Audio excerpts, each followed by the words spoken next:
Hi, Nick from LRM Products. We're the manufacturers of the VersEseal waterproofing system. In this video today, we're going to show you how to re-adhere a loose tile and replace damaged grout, all using the VersEseal tile adhesive and the VersEseal flexible grout.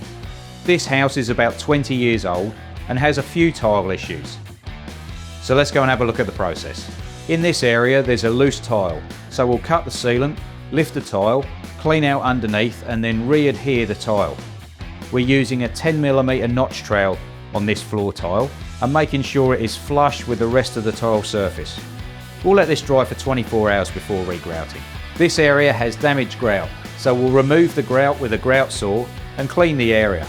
Now we'll replace the grout with VersEseal flexible grout. The reason we have developed the flexible grout can be seen with how our system compares to a standard grout.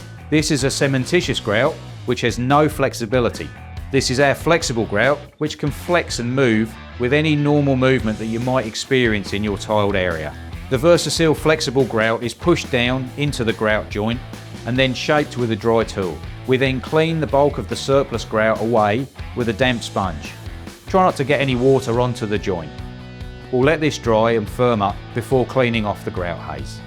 So that's how easy it is to secure a loose tile and replace and refresh grout with our flexible finish. If you need to waterproof over your tiled areas, we have separate videos for showers and for decks. And if you need any more information, hop onto our website or please give us a call.